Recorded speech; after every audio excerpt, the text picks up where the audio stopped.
Money. A single word, simple yet profound. A gateway to dreams or a path to ruin. But what lies beneath its glittering surface? What mysterious force compels us to chase it relentlessly, to desire it desperately?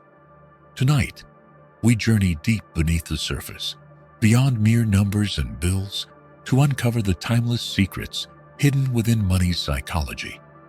Secrets that weave through every decision, every regret, every triumph. Imagine this. A man sits alone in a dimly lit room, staring at the numbers on a glowing screen. His heart races as the stock market ticker climbs, then plummets. He has more money than he could ever need, yet sleep evades him. He checks his phone, scrolling through accounts, checking balances again and again. Now, imagine another man. He wakes up before dawn, punches into a job he despises, counting the hours until he can go home. Every day, he dreams of escaping the grind, believing that just a little more money will set him free. Two men, different worlds, same obsession. But why? Why do we chase money, even when we have enough? Why does the thought of wealth consume us, shape our ambitions, and define our sense of self-worth? Is it survival, power, fear, or something far more sinister? A deep-rooted psychological manipulation that we're barely aware of. Throughout history, wealth has been worshipped like a deity. Ancient kings hoarded gold in underground vaults, their coffins lined with treasures for the afterlife. Today, billionaires race to build rockets, seeking an escape from the very world they helped shape. And yet the paradox remains. No amount of money ever seems to be enough. Psychologists have tried to decode this obsession. Neuroscientists have mapped the dopamine rush triggered by financial gains, how money lights up the brain like a drug. But there's something deeper, something primal, something that keeps us trapped in the endless pursuit of more. This is not just a story about money. It's a story about control, about how society, history, and even our own minds have been wired to make us obsess over wealth. By the end of this video, you'll understand why money holds such power over us, and more importantly, how to break free from its grip. Are you ready? Then consider this. A man named Ronald Read, quiet, humble, a janitor from Vermont, his clothes worn, his shoes patched, by appearance alone, invisible to society. Yet upon his death, Ronald left behind an astonishing $8 million. How? Not through luck, not inheritance, but through a hidden power, a simple, disciplined patience. His wealth wasn't flashy, not built on risky gambles.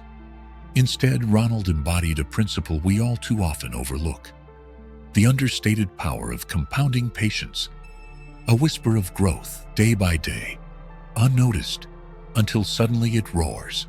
Now, contrast Ronald with Richard Foscone, educated, connected, a high-flying executive on Wall Street, whose ambition burned brightly, whose success seemed inevitable.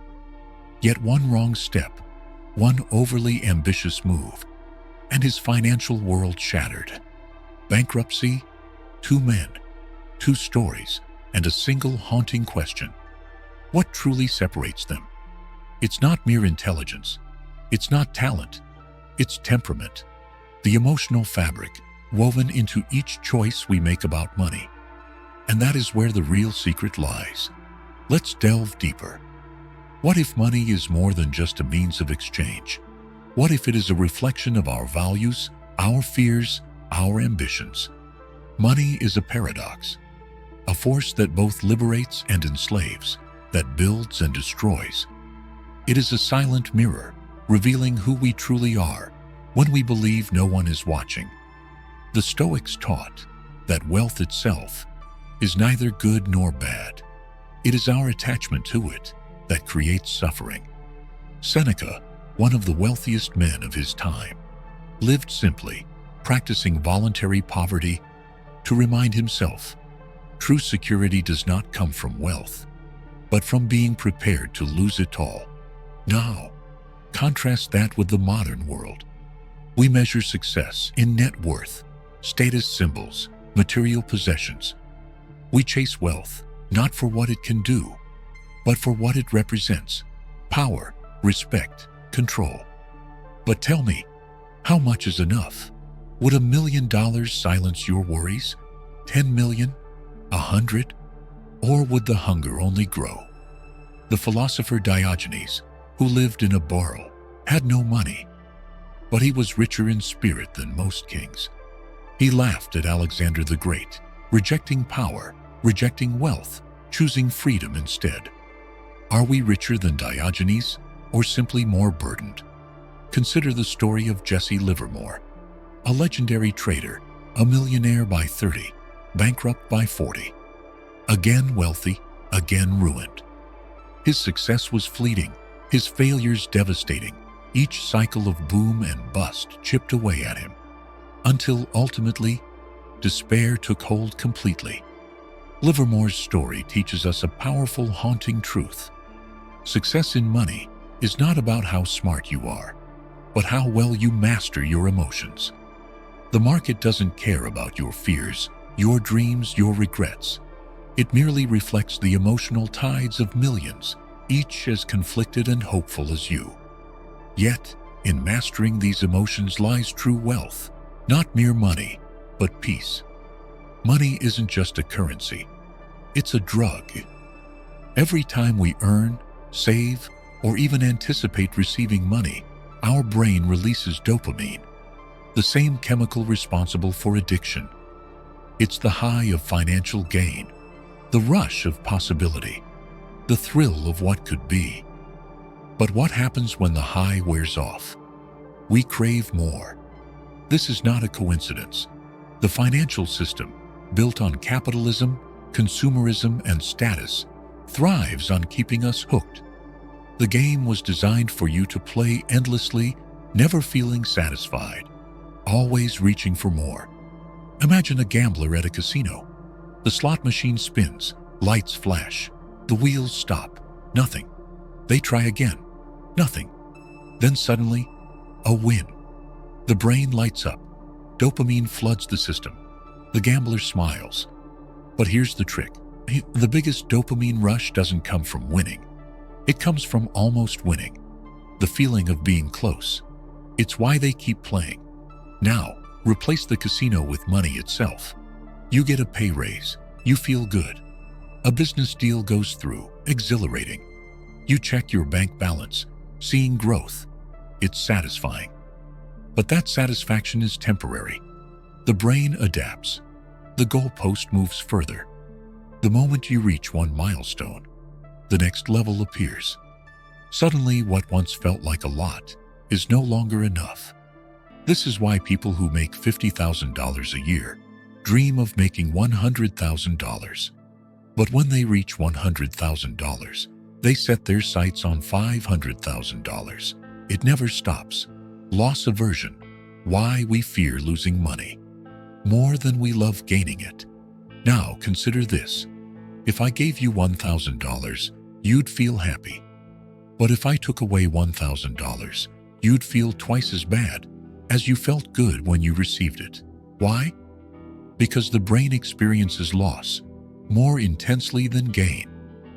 A millionaire fears being middle class more than a middle-class person fears being poor. A billionaire obsesses over losing money despite having more than they could spend in a lifetime. It's not about survival anymore. It's status, power, and ego. If money is just paper, why does it control our lives? Why does a small number on a screen determine our happiness, status, and self-worth? The answer is conditioning. Society, corporations, and media have spent centuries wiring us to worship wealth. The American dream was never about you. It was about making sure you never stopped working. Marketing is designed to make you feel poor, so you keep buying, upgrading, consuming. Social media has turned comparison into currency. You don't want to be rich. You just want to be richer than others, and the system works. Because a population that's always chasing more will never ask why they're chasing anything at all.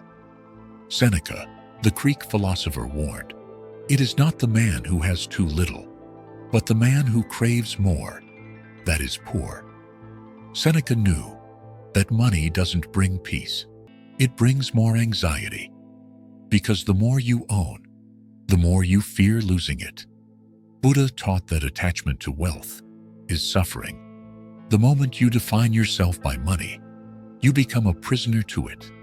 Nietzsche wrote, "He who has a why to live can bear almost any how."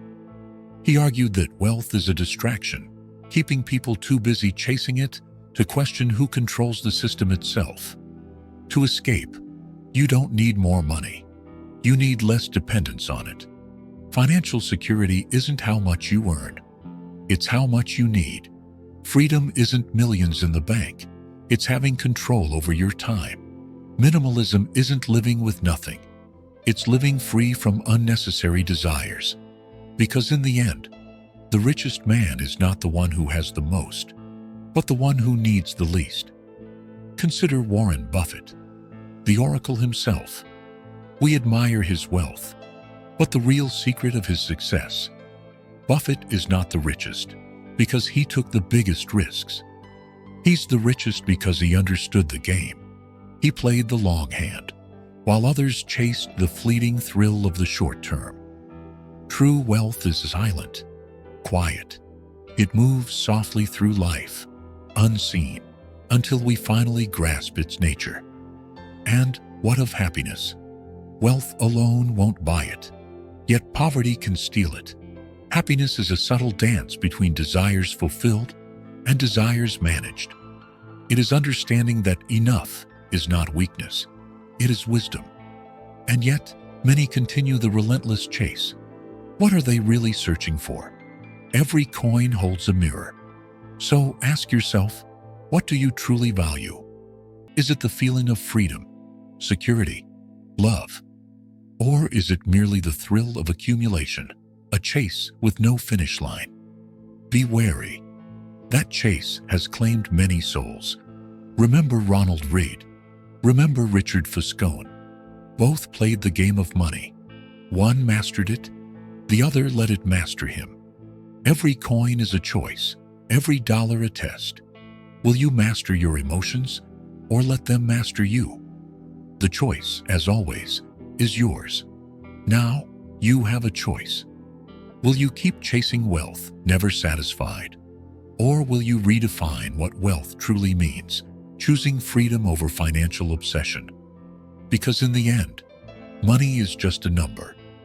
But your time, your purpose, your peace of mind, those are priceless. If you enjoyed the video, don't forget to like, subscribe, and hit the notification bell so you never miss an update. We'd love to hear your thoughts, so feel free to drop a comment below and share your opinions. We read every single one. Thanks for watching.